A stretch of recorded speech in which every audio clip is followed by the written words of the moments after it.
మూడో అధ్యాయము 18 నుంచి 3వ అధ్యాయం 8 నుంచి 18.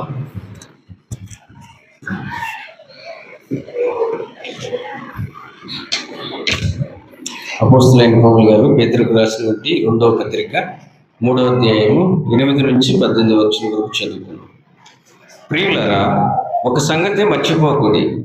ఏమనగా ప్రభు దృష్టికి ఒక దినము 1000 సంవత్సరముల వలెను, 1000 సంవత్సరములు ఒక దినము వలెనే ఉన్నవి. కొందరు ఆలస్యమని ఎంచుకున్నట్లు ప్రభు తన వాగ్దానమును గూర్చి ఆలస్యం చేయవాడు కాడు. కానీ ఎవడనూ నశింపవలనని ఇచ్చేయక అందరూ మారు మనసు పొందవలనని కోరుచు మీ ఎడల దీర్ఘశాంతము గలవాడై ఉన్నాడు. అయితే ప్రభు దినము దొంగ వచ్చినట్లు వచ్చును. ఆ దినమున ఆకాశములు మహాధ్వనితో గతించిపోవును, పంచభూతములు మికటమైన వేండ్రముతో లయమైపోవును, భూమియు దాని మీదనున్న కృత్యములను కాలిపోవును. ఇవన్నీ ఇట్లా పోవునవి గనుక ఆకాశములు రవులుకొని లయమైపోయినట్టు, పంచభూతములు మహావేంద్రముతో కరిగిపోవునట్టు దేవుని దినపు రాకడ కొరకు కనిపెట్టుచు దాన్ని ఆశతో అపేక్షించుచు మీరు పరిశుద్ధమైన ప్రవర్తనతో భక్తితోనూ ఎంతో జాగ్రత్త గలవారై ఉండవలెను. అయినను మనమాయన వాగ్దానమును బట్టి క్రొత్త ఆకాశముల కొరకును క్రొత్త భూమి కొరకును కనిపెట్టుచున్నాము. వాటి యందు నీతి నివసించును. ప్రియులారా, వీటి కొరకు మీరు కనిపెట్టేవారు కనుక శాంతము గలవారై ఆయన దృష్టికి నిష్కలంకులుగాను నిందారహితులుగాను అనబడినట్లు జాగ్రత్త పడుడి. మరియు మన ప్రభు యొక్క దీర్ఘశాంతము రక్షణార్థమైనదని ఎంచుకొనుడి. అలాగన మన ప్రియ సహోదరుడైన పౌలు కూడా తనకు అనుగ్రహింపబడిన జ్ఞానము చొప్పున మీకు రాసి ఉన్నాడు. వీటిని గూర్చి తన పత్రికలన్నిటిలోనూ బోధించుచున్నాడు. అయితే వాటిలో కొన్ని సంగతులు గ్రహించుటకు కష్టమైనవి.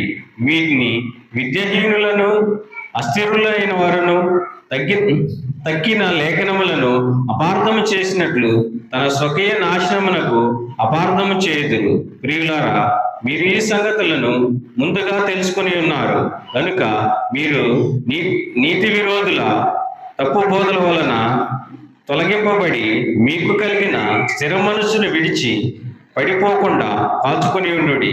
మన ప్రభువును రక్షకుడునైన యేసుక్రీస్తు అనుగ్రహించు కృపయందును జ్ఞానమందును అభివృద్ధి పొందుడి.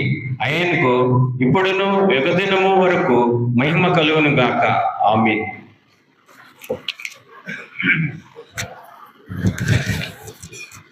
వాక్య భాగాన్ని చదివించినటువంటి సహోదరుడు రాజేష్కి సమయంలో ప్రత్యేకమైన వందనాలు. ప్రార్థన చేసుకుందాం. మన మధ్యలో పెద్దలు అననయ్య గారు వచ్చి ప్రార్థనలు నడిపించవలసిందిగా సహోదరుల్ని ప్రేమతో ఆహ్వానిస్తూ ఉన్నాం.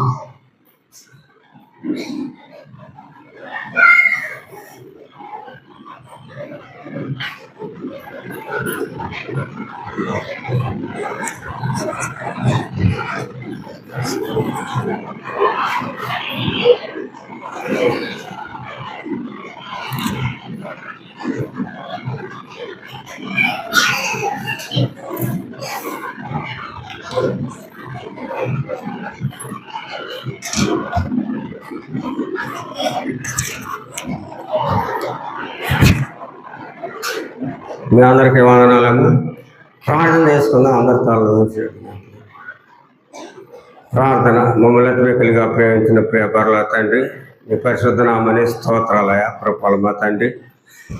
గడిచిన కాలమంతా మీ సజీవ యొక్క చోటును కాసి కాపాడి ఆయుష్ను ఆరోగ్యాన్ని దయచేసి ఇవరైనా మీ కుమారుడైన యేసుక్రీస్తు వారి పునరుద్ధరణ దినమును మాకు అనుగ్రహించి ఈ రోజునైనా పరిశుద్ధ దినమని ప్రతి బిడ్డ గ్రహించిన తండ్రి మీ సన్నిధికి వచ్చి మీ కృతజ్ఞతలు చెల్లించడానికి మీరు ఇచ్చిన భాగ్యాన్ని బట్టి మీకు వందనాలు.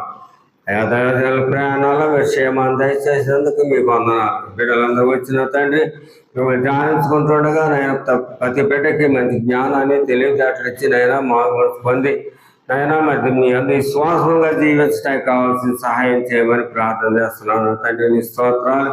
అలాగే ఇప్పుడు దైవజనుల వాక్యం అందిస్తుండగా వాక్యాన్ని విని గ్రహించి దాని చొప్పున నాయన నడుచుకోవడానికి కావాల్సిన సహాయం చేయండి. ఏది విడిచిపెట్టాలో ఏది చేయాలో దాన్ని గ్రహించిన తండ్రి ఆ ప్రకారం చేసుకుంటూ ఉండాలని ఇప్పటివరకు పాటలతో మరి ప్రార్థించారు. ఇప్పుడు నా తండ్రి ఇంకా క్రమాలు ఉన్నాయని ఇప్పుడు వాక్యం చెప్పబోతున్నారు. అన్ని క్రమాల్లో మీరు నడిపించమని దైవజనులు మాట్లాడుతుండగా వారికి కావాల్సిన మంచి జ్ఞానాన్ని తెలివితేటలు ఇచ్చి మీ ద్వారాగా వారితో మాట్లాడించి ఈ జ్ఞానాన్ని శక్తిని అనుగ్రహించమని బిడ్డలను ఎవరో వేసుకుంటూ దాన్ని విడిచిపెట్టకుండా విశ్వాసంగా ఉండే మార్గాన్ని దయచేయమని మా ప్రభుని కుమారుడనే యేసుక్రీస్తు ద్వారా అడిగి వేడుకొని ప్రార్థన చేస్తున్నాం తండ్రి. ఆమేన్.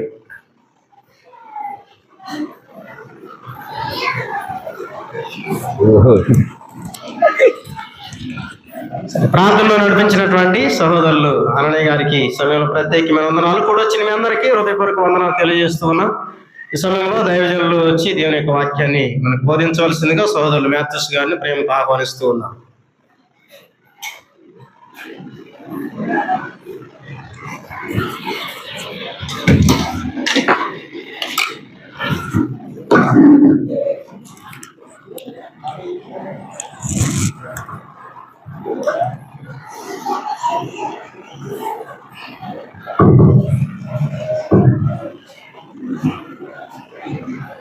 సరే, చాలా సంతోషం అండి. మరి యొక్క పరిశుద్ధుల విధముగా మనం అందరము సమాజంగా కూడుకొని యేసుక్రీస్తు తండ్రి దేవుని ఆత్మను సత్యమును ఆరాధిస్తూ. రాజేష్ వస్తుందా? బ్రింకింగ్ అవట్లా.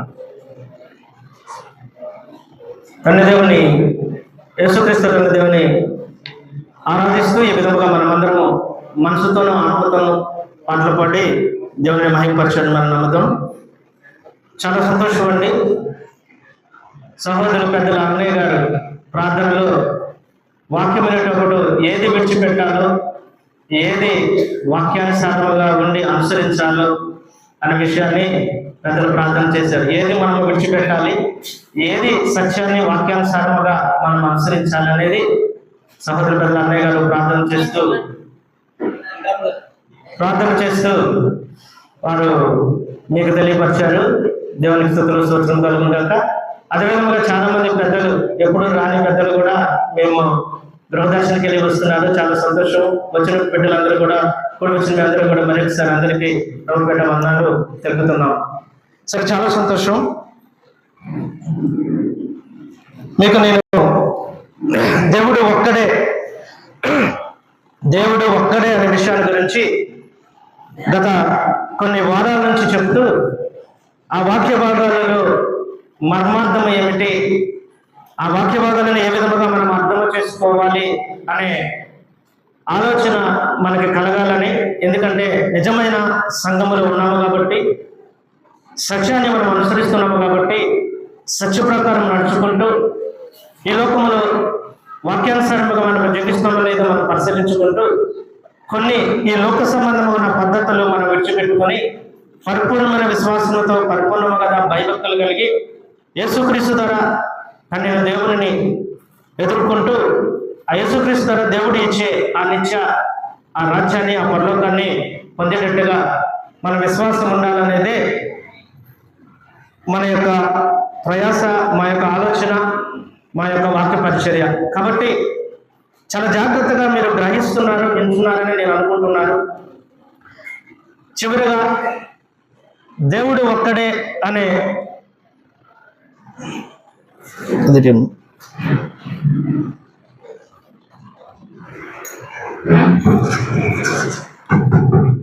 దేవుడు ఒక్కడే అనే విషయంలో కొన్ని అపార్థాలు చేసుకునే బైబిల్ లేఖనములు ఉన్నాయనేది మీకు 6 వచనాలు ఉన్నాయనేది కూడా మీకు వివరించాను. చివరిగా ఇప్పుడు మనము తిమోతి పత్రికలో చివరిగా తీతు రాసిన పత్రిక 2వ అధ్యాయము 13వ వచనాల గురించి మనం ఒకసారి చాలా జాగ్రత్తగా పరిశీలిద్దాం. ఎందుకంటే తీతు రాసిన అపోస్తలుడైన పౌలు గారు తీతు రాసిన పత్రికలో చివరి వచనం ఇది. చివరిగా నేను దేవుడు, యేసుక్రీస్తే దేవుడు అనే వచనాల నుంచి ఈ ఒక వచనము ఏ విధముగా అర్థం చేసుకోవాలి, ఏ విధముగా మనము అక్కడ అపోస్తలుడైన పౌలు గారు తీతు రాసిన పత్రికలో తీతు ద్వారా ఏ విధముగా చెబుతున్నాడు అనేది మనము తీతు రాసిన పత్రిక 2వ అధ్యాయము 13వ వచనమును మనం ఒకసారి చదువుకుంటే, అనగా మహాదేవుడును మన రక్షకుడైన యేసుక్రీస్తు మహిమ యొక్క ప్రత్యక్ష కృప ఎదురు చూచుచు ఈ లోకములో స్వబుద్ధితోనూ నీతితోనూ భక్తితోనూ బ్రతుకుచుండాలని మనకి బోధించుచున్నది అని ఇక్కడ అపోస్తలుడైన పౌలు గారు తీతు రాసిన పత్రిక 2వ అధ్యాయము 13వ వచనములో ఇక్కడ అనగా మహాదేవుడును మన రక్షకుడైన యేసుక్రీస్తు మహిమ యొక్క ప్రత్యక్షత కొరకు ఎదురు చూచుచు ఈ లోకములో స్వస్థ బుద్ధితోనూ నీతితోనూ భక్తితోనూ బ్రతుకుచుండాలని మనకి బోధించుచున్నది అనే విషయాన్ని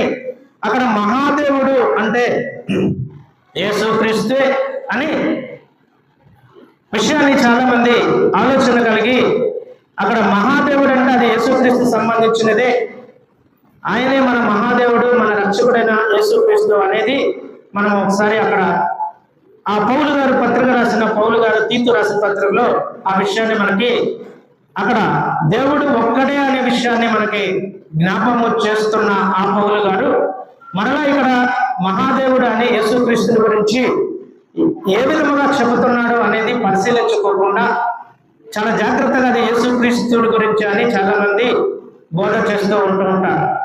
కాబట్టి ఆ విషయాలు మనము నేర్చుకునే ముందు, దానిని పరిశీలించే ముందు ఒకసారి ఇప్పుడు చదివిన అపోస్తలుడైన పౌలు గారు పేతురు రాసిన 2వ పత్రిక 3వ అధ్యాయం పేతురు రాసిన 2వ పత్రిక 3వ అధ్యాయము ఇప్పుడు చదివిన రాజేష్ చదివిన భాగంలో నుంచి 2వ పేతురు రాసిన పత్రిక 3వ అధ్యాయము 15వ వచనం నుంచి మనం ఒకసారి చదువుకుందాం.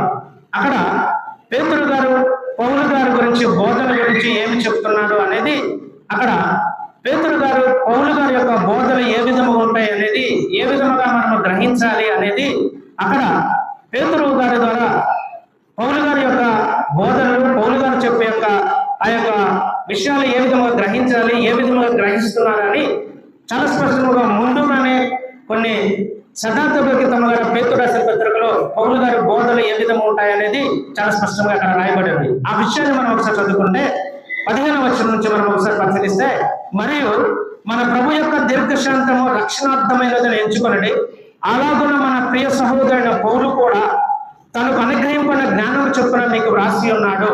పేతురు గారు చెప్తున్నాడు, ఏమని చెప్తున్నాడంటే ప్రభు యొక్క దీర్ఘశాంతము రక్షణార్థమై ఉన్నదని ఎంచుకోండి, అలాగనే మన ప్రియ సహోదరుడైన అంటే పేతురు గారు ఆ అపోస్తలుడు, అదేవిధంగా పౌలు కూడా తన సహోదరుడు కాబట్టి ఆయన కూడా పౌలు గారు కూడా అపోస్తలుగా పిలువబడుతున్నాడు కాబట్టి ఆ సహోదరుని పోలుస్తూ సహోదరుడైన పౌలు కూడా తనకు అనుగ్రహింపడిన జ్ఞానం చొప్పున మీకు రాసి ఉన్నాడు. పౌలు కూడా తనకు అనుగ్రహించిన జ్ఞానం చొప్పున పరిశుద్ధాత్మ జ్ఞానంతో, పరిశుద్ధాత్మ సహవాసముతో ఏది చేసినా, ఈ పత్రికలు కానీ బైబిల్ లేఖనాలు ఏది రాసినా సరే పరిశుద్ధాత్మ ప్రేరేపణతో రాశారనేది మనందరికీ సత్యం. మనుషుల జ్ఞానం కాదు, కానీ ఎవరు రాసినా సరే, ఇది అపోస్తలులు ఎవరు రాసినా సరే, పౌలు రాసిన, పేతురు రాసిన, అపోస్తలులు రాసిన, ప్రవక్తలు రాసిన, ఎవరు రాసినా సరే పరిశుద్ధాత్మ ప్రేరేపణతోనే ఈ యొక్క బైబిల్ వాక్యాలు రాశారనేది సత్యం.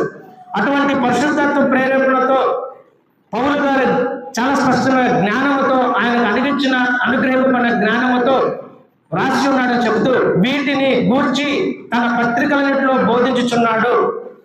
అంటే యేసుక్రీస్తుని గురించి, లేదంటే దేవుడి గురించి, లేదంటే పరిశుద్ధాత్మ సహవాసముతో పౌలు గారి జ్ఞానంతో రాసిన పత్రికలు గురించి, వీటిని గురించి పత్రికలు అన్నింటిలోనూ మీకు బోధించుచున్నాడు. అంటే ఎక్కువగా పత్రికలు రాసింది పౌలు గారే, ఆ పత్రికలన్నింటిలో కూడా మనకు బోధిస్తున్నాడు అని పేతురు గారు పౌలు గారి బోధన గురించి చెబుతూ, అయితే వాటిలో కొన్ని సంగతులు గ్రహించడం కష్టమైనవి ముందే చెప్తున్నాడు పేతురు గారు. ఏమని చెప్తున్నాడంటే, పౌలు గారు తన పరిశుద్ధాత్మ జ్ఞానంతో ఈ యొక్క పత్రికలు రాస్తున్న ఆ పౌలు గారు కొంతమంది అయితే వాటిలో కొన్ని సంగతులు గ్రహించడం కష్టమై ఉన్నాయి. పౌలు గారు రాసిన ఆ పత్రికలో కొన్ని సంగతులు, కొన్ని వాక్య భాగాలు గ్రహించడం చాలా కష్టంగా ఉన్నాయి అని పేతురు గారు పౌలు గారు రాసిన ఆ యొక్క పత్రికల గురించి, వాక్య భాగాల గురించి చాలా స్పష్టంగా పేతురు చెప్తూ ఉన్న మాట ఏంటంటే, కొన్ని సంగతులు గ్రహించడానికి కష్టముగా ఉన్నాయి అని చెబుతూ, వీటిని విద్యాహీనులను, అస్థిరులైన వారిను తక్కిన లేఖనములు అపార్థము చేసినట్లు తన స్వకీయ నాశనములను అపార్థము చేయుదురు అని ఇక్కడ చాలా స్పష్టంగా చెప్తున్నాడు పేతురు గారు. పౌలు రాసిన పత్రికలు కొంతమంది గ్రహించడం కష్టముగా ఉన్నదని చెబుతూ, వారు విద్య కలిగి ఉండి కూడా విద్యాహీనులై ఎంతో ప్రావీణ్యం సంపాదించుకున్నా కూడా ఆ ప్రావీణ్యంతో ఆ యొక్క గ్రహించడానికి శక్తి లేకుండా విద్యాహీనులై, అస్థిరుల వారిలై తక్కిన లేఖనములు అబద్ధము చేసుకున్నట్లు తన స్వకీయ నాశనం అబద్ధము చేయుదురు అంటే వక్రముగా తిప్పుదురు. చేయుదు అని అంటే అక్కడ పుట్టుబడిలో మీకు ఒకటి అని అంటే వక్రముగా తిప్పుదురు అని చాలా స్పష్టంగా చెప్తున్నాడు. అంటే అపార్థములు చేసుకుంటూ వారి యొక్క నాశనముగా, స్వకీయ నాశనముగా వారు అక్రముగా తిప్పుదురు. ప్రియులారా, మీరు ఈ సంగతులు ముందుగా తెలిసి ఉన్నారు కనుక మీరు నీతి విరోధుల తప్పు బోధనలు తొలగిపోవడే, ఇవన్నీ మనం ముందుగా గ్రహిస్తున్నాము అనేది మనం తెలుసుకున్నాము. కాబట్టి చాలా జాగ్రత్తగా ఈ నీతి విరోధుల తప్పు బోధనలు తొలగిపోండి. మీకు కలిగిన స్థిర మనసును విడిచి పడిపోకుండా కాచుకొని ఉండండి. మనకు కలిగిన స్థిర మనసు విడిచిపెట్టకుండా పడిపోకుండా కాచుకొని చాలా జాగ్రత్తగా చూసుకోండి. మన ప్రభువైన రక్షకుడైన యేసుక్రీస్తు అనుగ్రహించిన కృపయందును జ్ఞానముందును అభివృద్ధి పొందండి. ఆయనకు ఇప్పుడు యుగములకు వరకు మహిమ కలుగును గాక. ఇప్పుడును అదేవిధంగా యుగాంత దినము వరకు ఆయనకే తండ్రి దేవునికి యేసుక్రీస్తు ద్వారా మహిమ కలుగును గాక అని పౌర పత్రికల నుంచి పేతురు గారు చాలా స్పష్టంగా చెబుతున్న మాటను పేతురు రాసిన పత్రిక 2వ పేతురు రాసిన పత్రిక 3వ అధ్యాయంలో చాలా స్పష్టంగా పేతురు గారు పౌలు యొక్క పత్రికలో కొన్ని అనుభవ జ్ఞానముతో ఆయన రాసిన పత్రికలో కొంతమంది విద్యాహీనులను, అస్థిరులను లేఖనములు సరిగా అర్థము చేసుకోకుండా తన స్వకీయమైన నాశనము కోసము వక్రముగా ఆ మాటలు తిప్పుతూ బోధ చేస్తూ ఉంటారు. చాలా జాగ్రత్త, బోధ చేస్తూ ఉంటారు. కాబట్టి వీరారా, ఇది మీకు ముందుగానే తెలుసుకున్న విషయము. తెలుసుకోలేకపోతే తెలుసుకోండి. దేవుడు ఒక్కడే అనే విషయము ముందుగానే దేవుడు తెలియపరిచాడు. ఆ తెలియపరిచిన విషయాన్ని మీరు చాలా జాగ్రత్తగా తెలుసుకున్నారు. కాబట్టి మీరు చాలా జాగ్రత్తగా స్థిరమైన మనసుతో, విశ్వాసంతో విడిచిపెట్టకుండా చాలా జాగ్రత్తగా మీరు కాపాడుకుంటూ ముందుకు కొనసాగండి. ఒకవేళ తెలుసుకోలేకపోతే ఇప్పుడుకైనా పరిశుద్ధ లేఖనంలో తెలుసుకోండి. దేవుడు ఒక్కడే అనే విషయం తెలుసుకొని ఆ విశ్వాసంతో, స్థిరమైన మనసుతో మీరు ఆ విశ్వాసం, స్థిరమైన మనసుతో చాలా స్పష్టంగా సత్యాన్ని విడిచిపెట్టకుండా చాలా జాగ్రత్తగా చూసుకోవాల్సిన బాధ్యత మనకి అనుగ్రహించబడ్డాడు అనేది చాలా స్పష్టం. కాబట్టి ఈ విషయాన్ని తెలుసుకుంటూ యేసుక్రీస్తు ద్వారా దేవుని ఎల్లప్పుడూ మహిమపరచాలి అనే విషయాన్ని మీరు చాలా స్పష్టంగా గుర్తుపెట్టుకోవాలి. కాబట్టి పౌలు గారు రాసిన పత్రికల్లో కొన్ని గూఢాంతరమైన అర్థాలు ఉంటాయి. దాన్ని అర్థం చేసుకోవటము, ఆ పౌలు రాసిన జ్ఞానమైన పాండిత్యాన్ని అర్థం చేసుకోవడం చాలా కష్టము. కాబట్టి చాలా జాగ్రత్తగా అర్థం చేసుకోండి. కొంతమంది విద్యాహీనులు, అస్థిరులు లేఖనములు వక్రీకరిస్తూ మీకు వక్రబోధ చేస్తూ ఉంటారు. చాలా జాగ్రత్త అని ముందుగానే పౌలు రాసిన పత్రికల గురించి పేతురు గారు చాలా స్పష్టంగా హెచ్చరించిన మాట మీరు జ్ఞాపకం చేసుకోవాలని మనం చేస్తూ ఉన్నారు. కాబట్టి ఈ విషయాన్ని మీరు చాలా జాగ్రత్తగా మీ హృదయంలో ఉంచుకోండి. ఎందుకంటే పౌలు రాసిన పత్రికలో ఆషామాష పత్రికలలో కాదు. పౌలు గారు దేవుడు ఏర్పరచుకున్న ఒక అద్భుతమైన వ్యక్తి. ఆయన పాండిత్యాన్ని సంపాదించుకున్నాడు, ధర్మశాస్త్రం ప్రావీణ్యం సంపాదించుకున్నాడు. రోమన్ సామ్రాజ్యంలో ఆయన ఒక వ్యక్తిగా ఉంటూ చాలా అద్భుతముగా ఆయన ముందు కొనసాగుతూ ఉన్న అటువంటి సౌలు అయిన పౌలును దేవుడు పట్టుకొని తన యొక్క సువార్త పరిచర్య చేయడానికి అద్భుతముగా, ఆశ్చర్యముగా అపోస్తలుల కంటే పౌలు గారిని గొప్పగా దేవుడు యేసుక్రీస్తు ద్వారా ఏర్పరచుకున్నాడు. సౌలుగా, పౌలుగా అపోస్తలులు ఆ 12 మంది అపోస్తలులు ఉన్నా సరే కూడా పౌలు రాసిన పత్రికలు ఈ బైబిల్ లేఖంలో చాలా స్పష్టంగా ఉన్నాయి. సౌలుగా ఉన్నప్పుడు దేవుని యొక్క బిడ్డలను ఏ విధంగా హింసిస్తున్నాడో మీ అందరూ తెలుసు. తర్వాత ఆ సౌలుగానే పౌలుగా మార్చబడిన తర్వాత పౌలు దేవుని చిత్తాన్ని నెరవేరుస్తూ ఆయన చివరికి హతసాక్షుడు అయ్యాడని కూడా మనందరికీ తెలుసు. కాబట్టి ఆ విధముగా ఆయన రాస్తున్న జ్ఞానమైన ఆ పత్రికలలో కొన్ని మనకి అర్థము కాకుండా వచనాలను మనం చాలా జాగ్రత్తగా మనం పరిశీలించాలి. అర్ధరహితముగా ఆలోచన కలిగి ఉండకూడదు. పౌలు దృష్టిలో దేవుడు ఒక్కడే అనేది చాలా స్పష్టం. ఆ దేవుడు ఎవరంటే తండ్రి అయిన దేవుడే, యెహోవా అనేది చాలా స్పష్టం. కానీ కొన్ని విషయాలు రాస్తున్నప్పుడు మనం అర్థం చేసుకోవటంలో లోపాలు ఉన్నాయి అనే విషయాన్ని మనం చాలా జాగ్రత్తగా మనం పరిశీలించుకుంటూ ఆ విధముగా కొన్ని వచనాలను మనం చాలా స్పష్టంగా వివరించుకుంటూ ముందుకు నేను మీకు తెలియపరిచాను. అందులో మొట్టమొదట కూడా మీకు తెలియపరిచింది అంటే యెషయా గ్రంథము 9:6 అధ్యాయము, అదేవిధంగా యోహాను రాసిన సువార్త 1వ అధ్యాయము, తర్వాత అపోస్తలుడైన పౌలు గారు రోమీయులకు రాసిన పత్రిక 9:5 అధ్యాయము, అదేవిధంగా 1వ యోహాను రాసిన పత్రిక 5:19-20 అధ్యాయము, అదేవిధంగా అపోస్తలుడైన పౌలు హెబ్రీయులకు రాసిన పత్రిక 1:9 వచనాల గురించి మీకు చాలా స్పష్టంగా బైబిల్ వచనము ఏ విధంగా ఉంటుంది, ఏ విధంగా అర్థం చేసుకోవాలనేది గత పరిశుద్ధ ఆదివారం నుంచి మీకు నేను చెప్తూ ఉంటున్నాను. మీకు అర్థమైంది అనుకుంటున్నాను. కాబట్టి మన విశ్వాసం ఏంటంటే దేవుడు ఒక్కడే తప్ప ఈ లోకంలో ఇంకా దేవుడు ఎవరు కూడా ఉండకూడదు. మన రక్షకుడు ఎవరంటే యేసుక్రీస్తు. ఆయన దేవుని కుమారుడు. దేవుడు ఇచ్చే నిత్య జీవాన్ని యేసుక్రీస్తు ద్వారానే మనకు దేవుడు ఆ నిత్య జీవాన్ని యేసుక్రీస్తు ప్రసాదించాడు.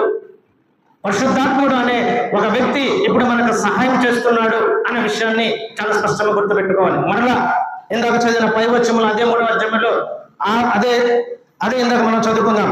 మరలా యేసుక్రీస్తు రెండవ రాకడ వస్తుంది అని 2వ పేతురు రాసిన పత్రిక 3వ అధ్యాయంలో ఇందాక మనం చదువుకున్నాం. ప్రియులారా, ఒక సంగతి మర్చిపోకుండా ఎలాగనగా ప్రభు దృష్టికి ఒక జన్మ 1000 సంవత్సరములు అని చెబుతూ తప్పనిసరిగా మనము కొత్త ఆకాశం కొరకు, కొత్త భూమి కొరకు కనిపెట్టి ఉంటాము. అక్కడ నీతి నివసిస్తుంది అని చాలా స్పష్టంగా పేతురు రాసిన పత్రికలో చాలా స్పష్టంగా చెప్పబడి ఉన్నది.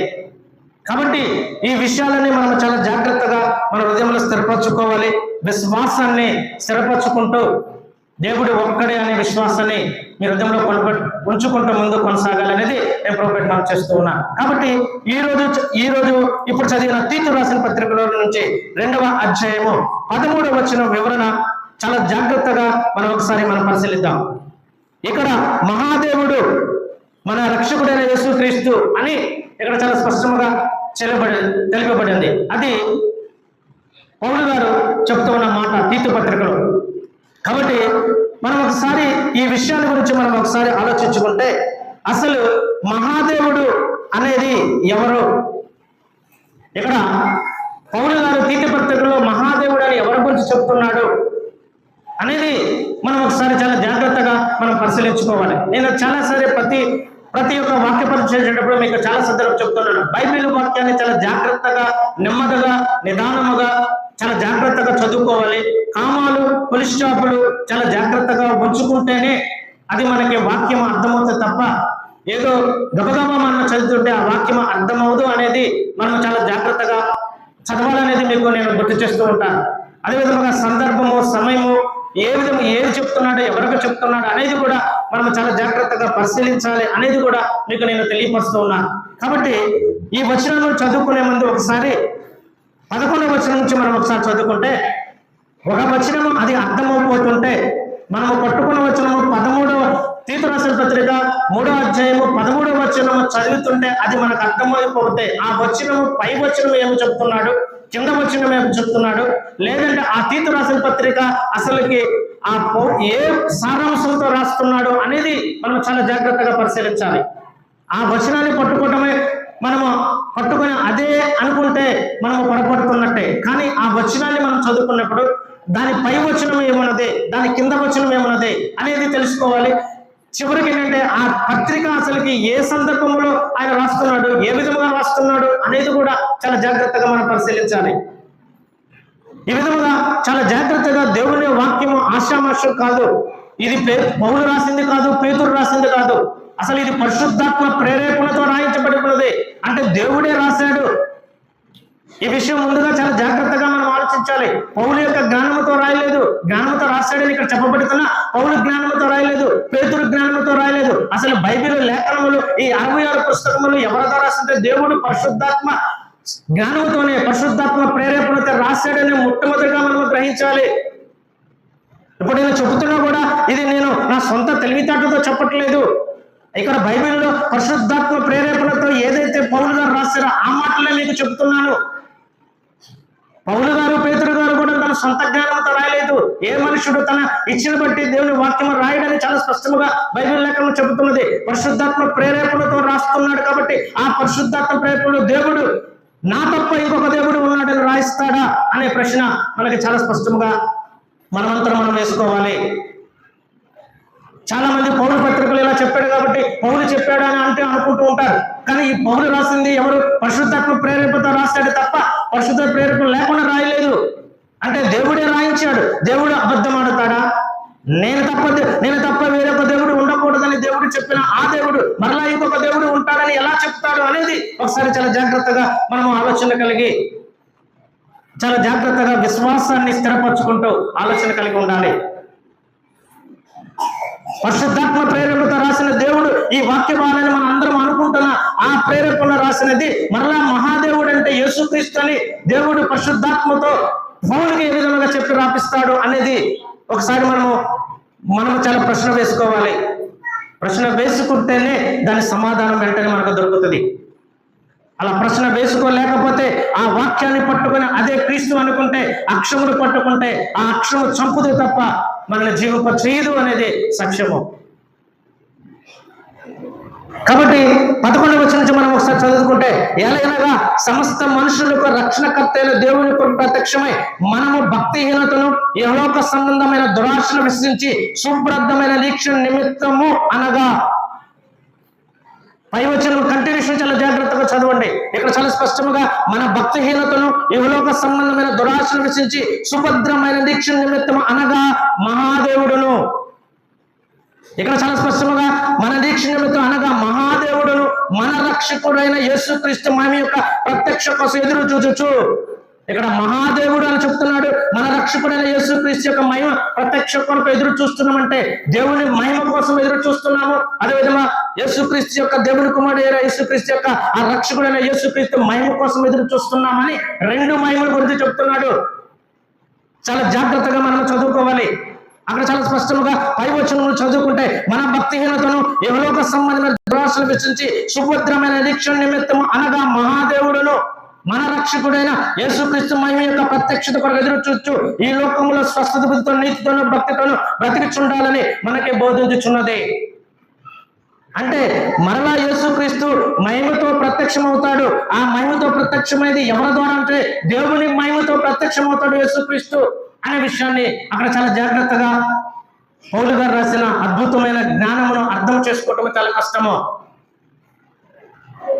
ఆ విధముగా చాలా జాగ్రత్తగా, అందుకోసమే పేతురు గారు అంటూ ఉంటాడు, కొంత పౌలు రాసిన పత్రికలు కొన్ని అర్థం చేసుకోవటం చాలా కష్టముగా ఉంటాయి, చాలా జాగ్రత్తగా కష్టముగా ఉంటాయి. కాబట్టి చాలా జాగ్రత్తగా పౌలు పత్రికలు ఆయన జ్ఞానంతో రాస్తాడు. చాలా జాగ్రత్తగా మనం ఆలోచించాలని పేతురు గారు, అంతకంటే ముందు అపోస్తలుగా పిలువబడిన పేతురు చాలా స్పష్టంగా పౌలు రాసిన పత్రికల గురించి ఒకసారి చాలా జాగ్రత్తగా హెచ్చరిస్తూ రాసిన మాట మనం ఇందాక చదువుకున్నాం.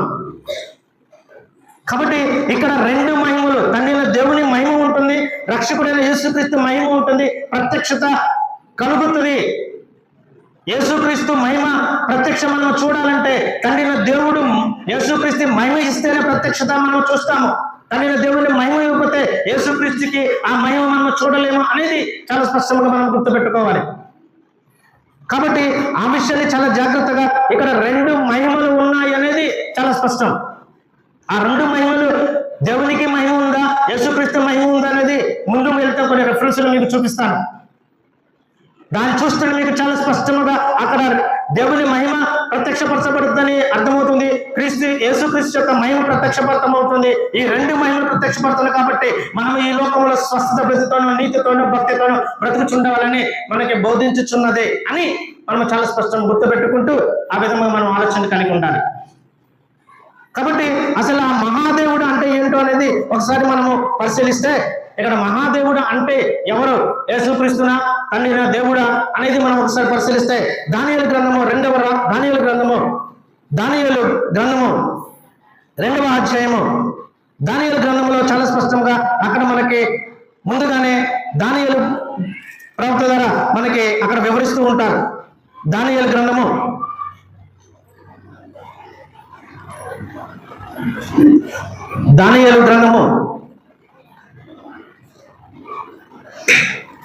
2వ అధ్యాయము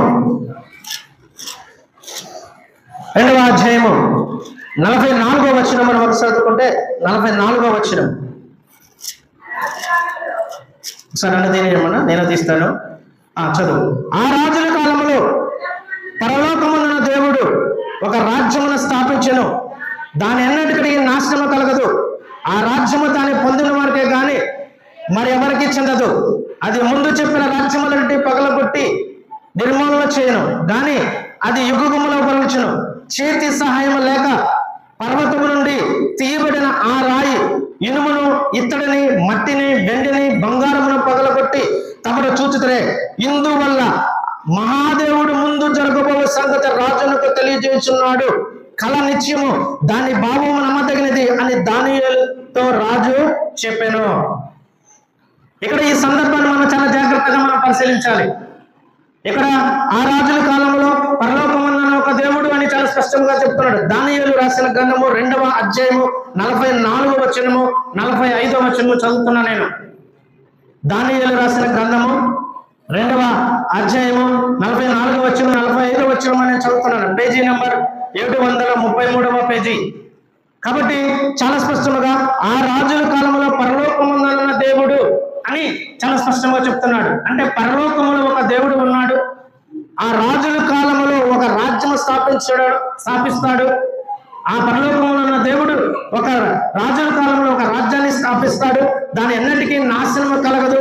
అది ముందు ఉన్న అన్నిటికంటే దాని నిర్మూలన చేయను, అది యుగముల వరకు నిలుచును అని చాలా స్పష్టంగా దానియేలు ప్రవక్త దానియేలు గ్రంథంలో పరలోకమందున ఒక దేవుడు ఉన్నాడు.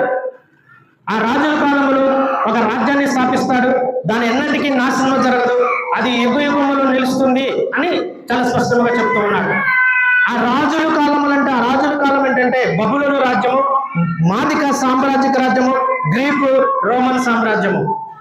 ఆ రాజుల కాలం అంటే ఆ నాలుగు రాజుల సామ్రాజ్యములు ఏంటంటే మనకి నెబుకద్నెజరు రాజుగా ఉన్నప్పుడు, అదేవిధంగా మాదిక సారిక సామ్రాజ్యంలో రాజుగా ఉన్నప్పుడు, అదేవిధంగా గ్రీకు సామ్రాజ్యము రాజుగా ఉన్నప్పుడు, రోమన్ సామ్రాజ్యము రాజుగా ఉన్నప్పుడు, ఇటువంటి రాజుల కాలంలో ఈ రాజుల కాలంలో చివరిగా ఎక్కడ వస్తుందంటే మనం రోమన్ సామ్రాజ్యము బబులోను నశించిపోతుంది, మాదిక పారిశ్రామిక సామ్రాజ్యం నశించిపోతుంది, గ్రీక్ సామ్రాజ్యం నశించిపోతే చివరికి బబులోను గ్రీక్ సామ్రాజ్యంలో యేసుక్రీస్తు మనని ఒక దేవుని చిత్తానుసారముగా ఒక సంఘాన్ని స్థాపిస్తూ ఆ విధముగా ఏర్పరుస్తూ ఉంటారు. అంటే ఒక రాజ్యాన్ని స్థాపిస్తాడు. ఈ రాజ్యం అంటే ఏంటంటే ఈ లోక సంబంధమైన రాజ్యము కాదు. ఈ రాజ్యం అంటే ఏంటంటే పరలోక సంబంధమైన రాజ్యము. గ్రీక్ సామ్రాజ్యంలోనే యేసుక్రీస్తు రోమన్ సామ్రాజ్యమైన ఆ గ్రీక్ సామ్రాజ్యంలోనే ఆయన మన కోసము చనిపోయి దేవుని చిత్తానుసారంగా నెరవేరుస్తూ చంపబడి మరలా మూడో దినమున తండ్రి చేత లేపబడి ముందు ఆయన ఒక రాజ్యాన్ని స్థాపిస్తాడు.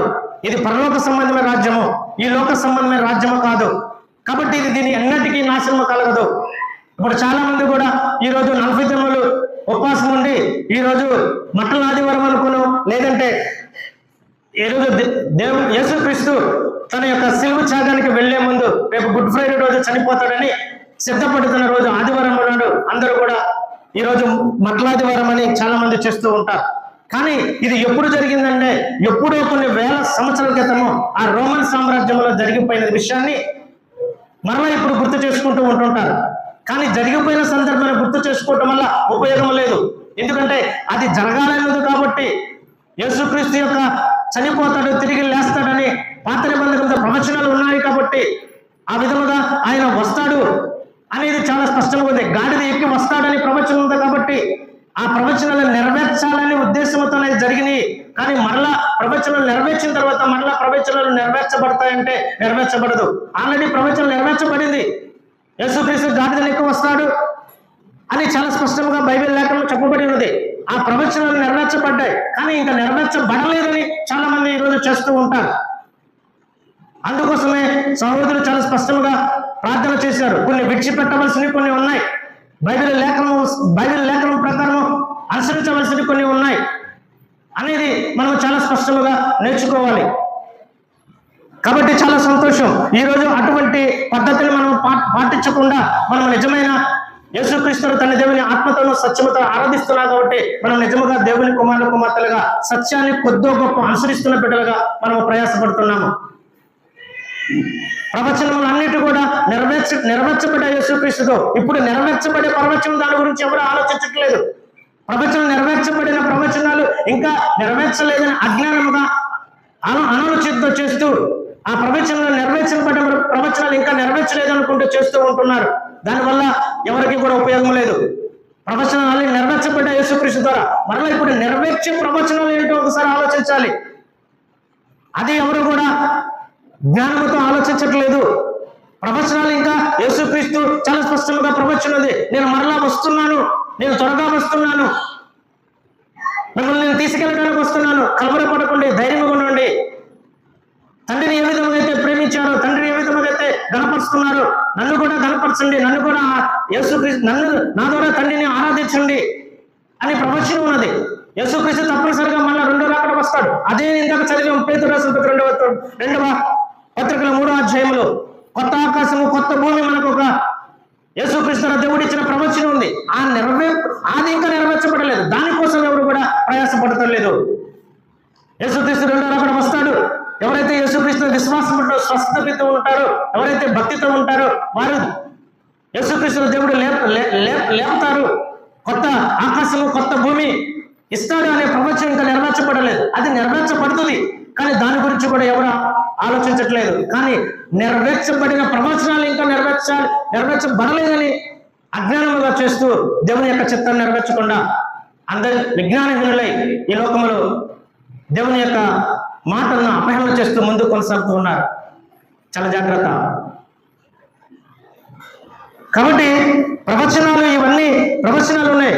ఒక రాజుల కాలంలో నేను ఒక రాజ్యాన్ని స్థాపిస్తాను, అది ఎప్పటికీ నాశనము కాదు అనేది యేసుక్రీస్తు ద్వారా నెరవేరుస్తారనేది చాలా స్పష్టము. అందుకోసం అక్కడ చెప్తున్నాడు, చేతి సహాయము లేక పర్వతం నుండి తీయబడిన ఆ రాయి ఇనుమును, ఇత్తడిని, మట్టిని, వెండిని, బంగారమును పగలగొట్టను.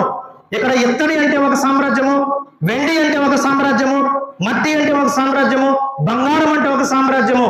ఆ సామ్రాజ్యము నుంచి నేపథ్య పేరు అదేవిధంగా మాది, సారిక, గ్రీకు, రోమన్ సామ్రాజ్యం గురించి చెప్తూ ఒకటేమో ఒక సామ్రాజ్యం ఏమో ఇత్తడని, ఒక సామ్రాజ్యం మట్టి అని, ఒక సామ్రాజ్యం వెండని, ఒక సామ్రాజ్యం బంగారం అని, ఈ 4 సామ్రాజ్యాల గురించి పైవచనంలో దానియేలు గ్రంథంలో మీ పైవచనం చదువుకుంటే మట్టి సామ్రాజ్యం ఏంటుంది, ఇత్తడి సామ్రాజ్యం ఏముంటుంది, వెండి సామ్రాజ్యం ఏమిటి, బంగారు సామ్రాజ్యం ఏంటి మీకు చాలా స్పష్టంగా అర్థమవుతాయి. అది చెప్పడానికి సమయం లేదు కాబట్టి నేను మొత్తముగా చెప్తున్నాను. ఆ 4 సామ్రాజ్యాలు పగలగొట్టగా తమరు చూచెదరు, అవన్నీ నాశనం అవుతాయని చూస్తారు.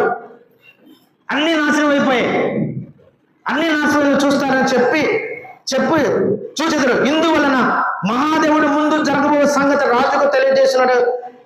కళ నిత్యము దాని భావము నమ్మదగినని దానియేలు రాజుతో చెప్పాను. ఈ విధముగా రాజు ఒక కళ కంటే దాని భావము దానియేలు ద్వారా చెప్పాడు. ఇది ఈ విధముగా జరుగుద్ది, ఒక రాజ్యాన్ని స్థాపిస్తాడు యేసుక్రీస్తు తండ్రి దేవుడు అని ప్రవచనము ఉన్నది. ఆ ప్రవచనము కొత్త నిబంధన గ్రంథంలో యేసుక్రీస్తు వచ్చి ఆయన చనిపోక ముందు ఒక సంఘాన్ని స్థాపించి ఒక రాజ్యము, ఇది పరలోక సంబంధమైన రాజ్యముగా, సంఘముగా, దేవుని చిత్తానుసారముగా ఏర్పరిచి ఆయన చనిపోయి తిరిగి లేచి తండ్రి దేవుని కుడిపార్శ్వంలో కూర్చొని మరలా మన కోసము ఈ పరలోక సంబంధమైన రాజ్యం అనే సంఘం కోసము ఎవరైతే విశ్వాసంతో భక్తితో ఉంటారో వారు ప్రార్థన చేస్తుంటారో, ప్రధాన యాజకుడుగా తండ్రి దేవునికి మనం చేస్తున్న ప్రార్థనలు తండ్రి దేవునికి అప్పచెప్పుతూ ఆయన దేవుని చిత్తానుసారం ఎప్పుడు వెళ్ళమంటే అప్పుడు రావటానికి యేసుక్రీస్తు సిద్ధముగా ఉన్నాడు. తండ్రి దేవుని కుడిపార్శ్వమున వచ్చి ఎవరైతే నీతితో భక్తితో తన స్వస్థ బుద్ధితో మంచిగా విశ్వాసంతో దేవుడు ఒక్కడే అని ఎవరైతే విశ్వసిస్తూ ఉంటారో యేసుక్రీస్తు ఆ పరలోక రాజ్యాన్ని యేసుక్రీస్తు దేవుడు ఇవ్వడానికి సిద్ధంగా ఉన్నాడు అనేది మనం అందరం గుర్తుపెట్టుకోవాలి. కాబట్టి ఇక్కడ మహాదేవుడు అంటే ఎవరంటే దేవుడే అని చాలా స్పష్టంగా ఇక్కడ కనబడుతుంది. మహాదేవుడు ముందు జరగబో సంగతులు తెలియజేస్తున్నాడు. పరలోకమందున దేవుడు, ఆ మహాదేవుడు అంటే ఎవరంటే తండ్రి అయిన దేవుడే, యెహోవానే. ఆ ప్రవచనము చాలా స్పష్టముగా మనకు కనబడుతుంది. అక్కడ మహాదేవుడు ఎవరంటే తండ్రి అయిన దేవుడు అనేది మనం చాలా స్పష్టముగా మనకి అర్థం చేసుకోవాలని నేను ప్రభుపేట మనం చేస్తూ ఉన్నాను. ఆ వచనమే కాదు, మరలా కీర్తన దావీదు రాసిన కీర్తనలో 95వ అధ్యాయము ఆ మహాదేవుడు అంటే తండ్రి అయిన దేవుడు అని దానియేలు ద్వారా చాలా స్పష్టంగా చెప్తూ ఉన్నాడు. అదేవిధముగా దావీదు రాసిన కీర్తన 95వ అధ్యాయము, దావీదు రాసిన కీర్తనలు 95వ అధ్యాయము 3వ వచనం కూడా మనం ఒకసారి చదువుకుంటే అక్కడ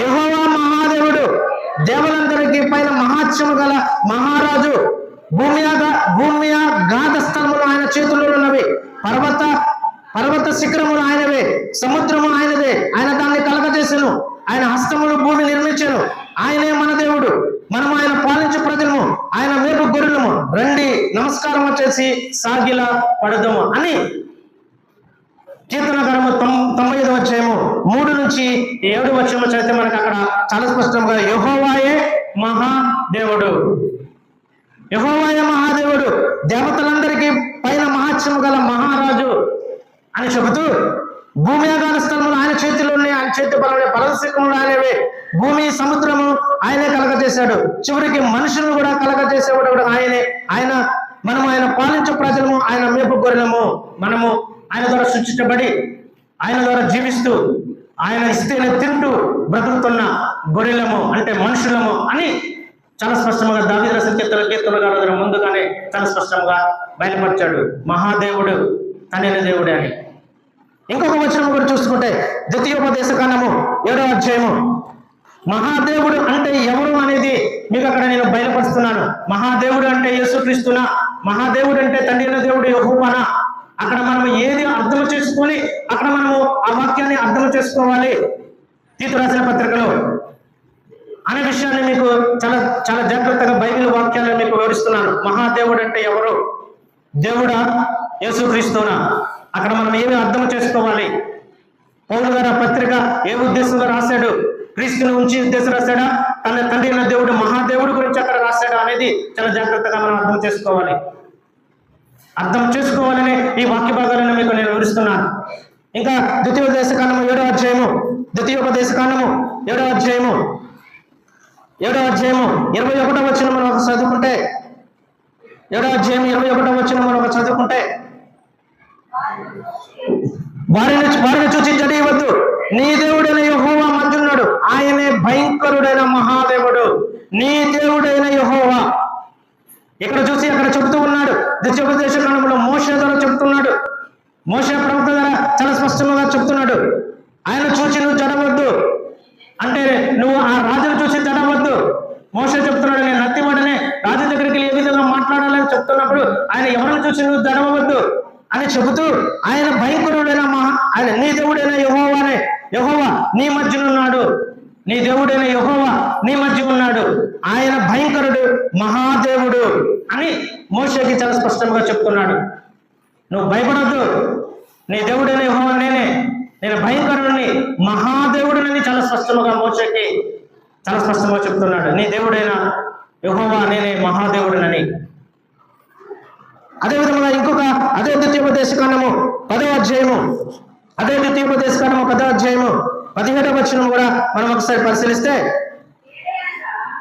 ఏలయనగా నీ దేవుడైన యెహోవా పరమదేవుడును పరమ ప్రభు అయినాడు, ఆయనే మహాదేవుడు, పరాక్రమంతుడు, భయంకరమైన దేవుడు, ఆయన నరుల ముఖము లక్ష్య పెట్టినవాడు, లంచము పుచ్చుకునేవాడు అని అక్కడ మహాదేవుడు, భయంకరమైన దేవుడు, పరాక్రమంతుడు, పరమదేవుడు, పరమ ప్రభు అని తన దేవుడి యెహోవాను గురించి మోషే చాలా స్పష్టంగా మోషే ప్రభు ద్వారా చాలా స్పష్టంగా చెప్తారు. ఇంకా చాలా వచనాలు ఉన్నాయి.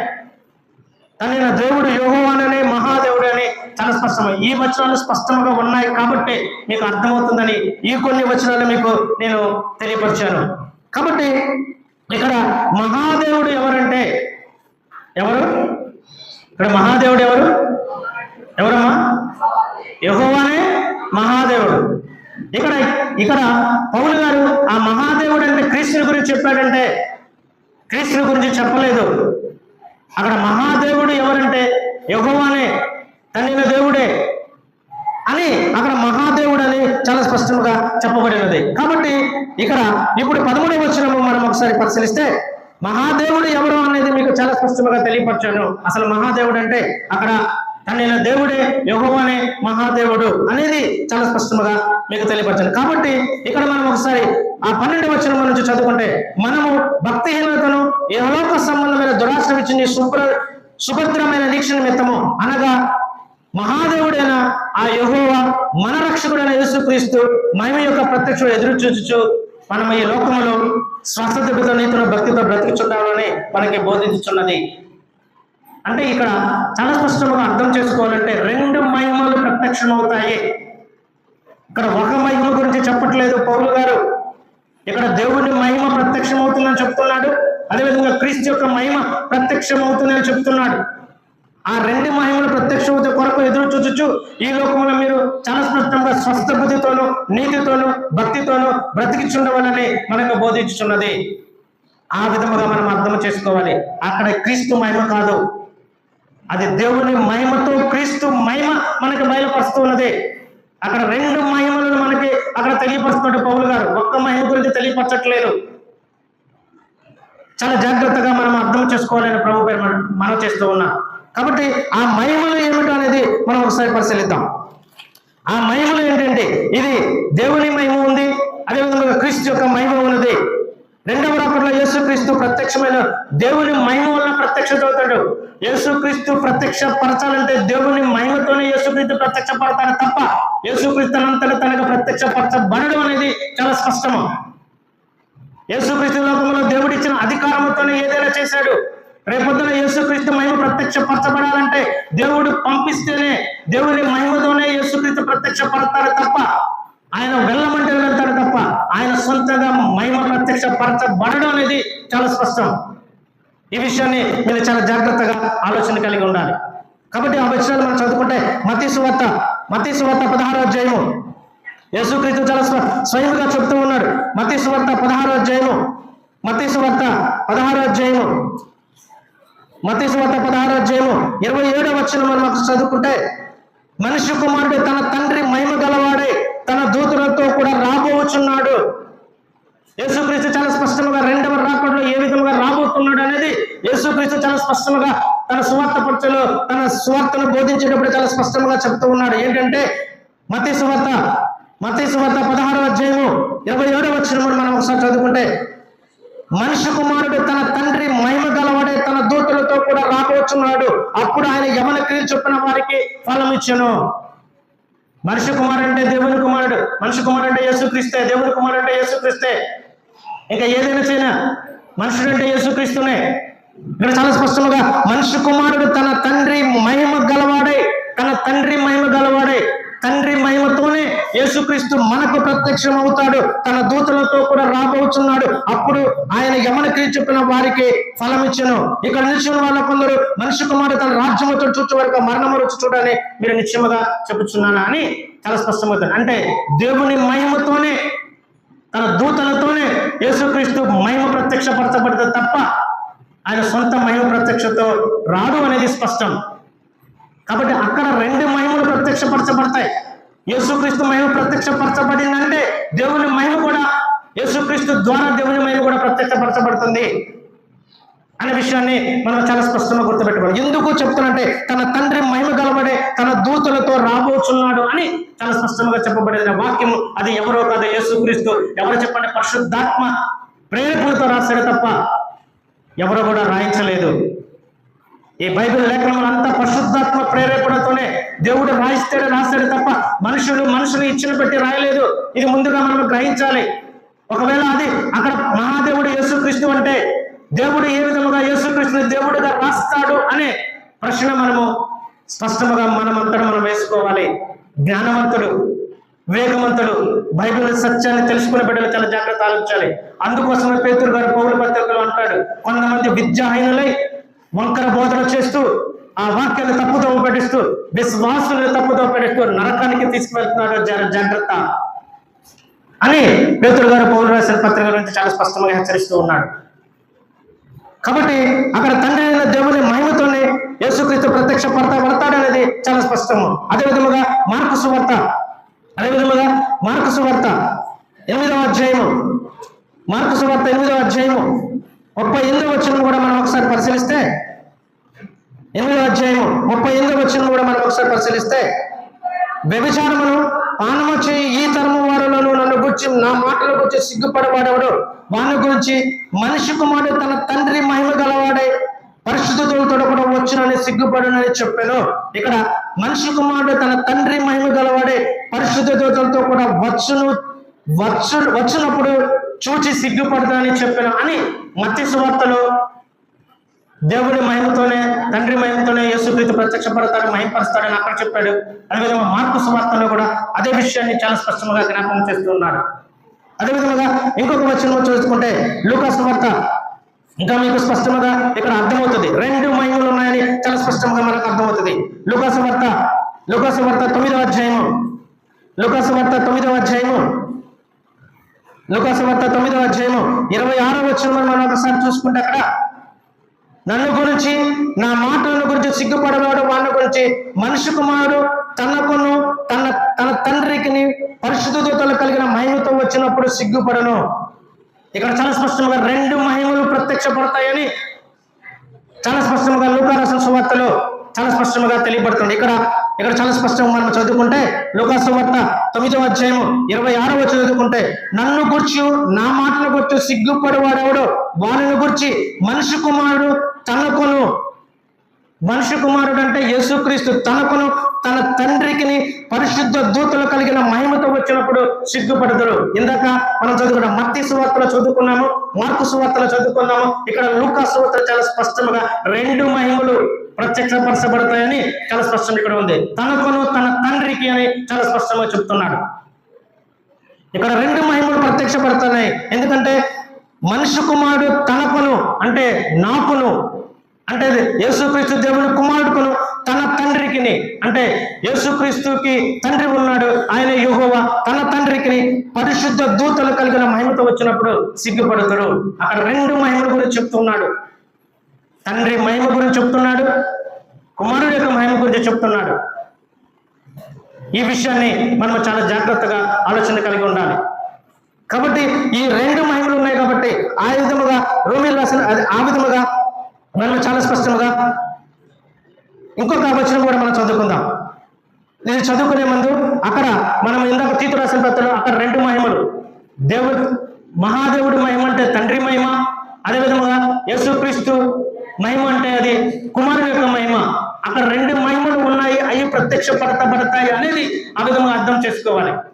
ఆ విధంగా అర్థం చేసుకుంటూ మరలా రోమీయులు రాసిన పత్రిక 5వ అధ్యాయము అపొస్తలుడైన పౌలు గారు రోమీయులు రాసిన పత్రిక 5వ అధ్యాయము 2వ వచనం కూడా మనం చదువుకుంటే 5వ అధ్యాయము 2వ వచనం కూడా మనం చదువుకుంటే, మరియు ఆయన ద్వారా మన విశ్వాసం వలన ఈ కృపయందు ప్రవేశకరమైన అందులో నిలిచినది దేవుని మహిమను గూర్చి నిరీక్షణ బట్టి అతిశయపడుచున్నాము. దేవుని మహిమను గూర్చిన నిరీక్షణ బట్టి కూడా అతిశయపడుచున్నాము. మనము యేసుక్రీస్తు మహిమ కోసం నిరీక్షణ పడుతున్నాము అనేది స్పష్టం. కానీ చాలా చాలా తెలియకుండా మనకి ఆలోచన కలిగి ఉండాలంటే అక్కడ నేను తండ్రి మహిమ ఉందని చూపించాను, యేసుక్రీస్తు మహిమ ఉందని చూపించాను.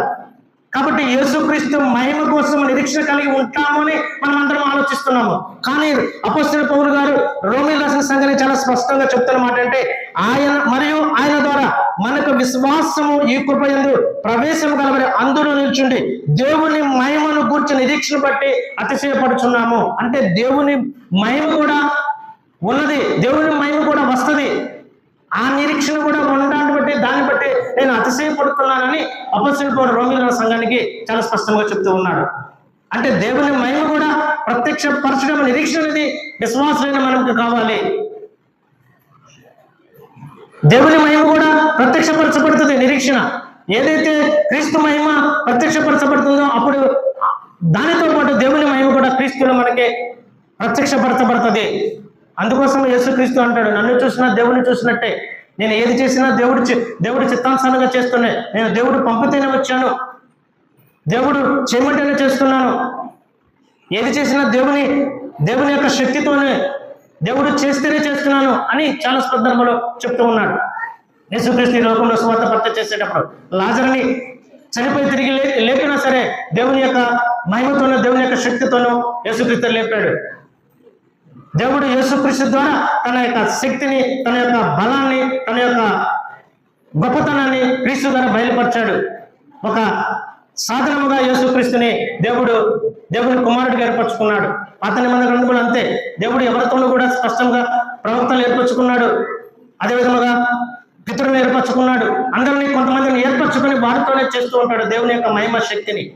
ఆ విధముగానే యేసుక్రీస్తుని కూడా దేవుని కుమారుడిగా ఏర్పరచుకున్నాడు దేవుడు.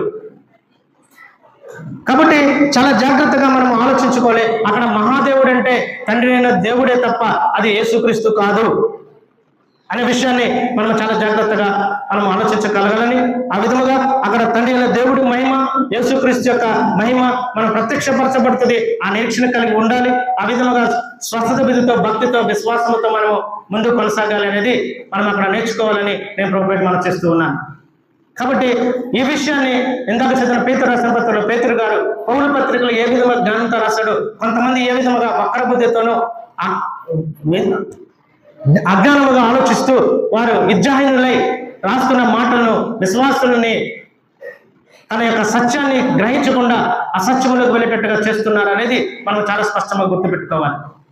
కాబట్టి అక్కడ మహాదేవుడు అంటే తండ్రి అయిన దేవుడే, ఆయన మహిమ ప్రత్యక్షపడుతుంది, ఆయన యేసుక్రీస్తు మహిమ కూడా ప్రత్యక్షపరచబడుతుంది. అక్కడ రెండు మహిమల గురించి పౌలు గారు తన పత్రిక రాశాడు తప్ప అది యేసుక్రీస్తు ఒక్క మహిమ గురించి కాదు అనేది మనం స్పష్టంగా గుర్తుపెట్టుకోవాలి. ఆ విధంగా ఆలోచించాలని ఆ తీతు రాసిన పత్రికలో అది చాలా స్పష్టంగా అది మహాదేవుడు అంటే తండ్రి అయిన దేవుడి గురించి తప్ప యేసుక్రీస్తు గురించి కాదు అనేది మీకు అందరికీ అర్థమైందని నేను అనుకుంటున్నాను. కాబట్టి చివరిగా ఒక 2 వచనాలు చదివి నేను ముగిస్తాను. ఎందుకంటే యేసుక్రీస్తు ఈ లోకంలోనికి వచ్చినప్పుడు నిజముగా ఆయన దేవుని కుమారుడే. యేసుక్రీస్తు ఈ లోకంలోకి వచ్చినప్పుడు ఆయన నిజముగా దేవుని కుమారుడే. ఎందుకంటే సాతానుని ప్రేరేపించినప్పుడు కూడా, ఆయన కొండ మీద తీసుకుని వెళ్ళినప్పుడు కూడా ఆయన చెప్తాను, నువ్వు నిజముగా దేవుని కుమారుడు అయితే ఈ రాళ్ళను రొట్టెలుగా చేసుకోమని చాలా స్పష్టంగా. సాతానుకే యేసుక్రీస్తు దేవుని కుమారుడు అని తెలియదు, ఒక దెయ్యానికే యేసుక్రీస్తు దేవుని కుమారుడు అని తెలియబడింది.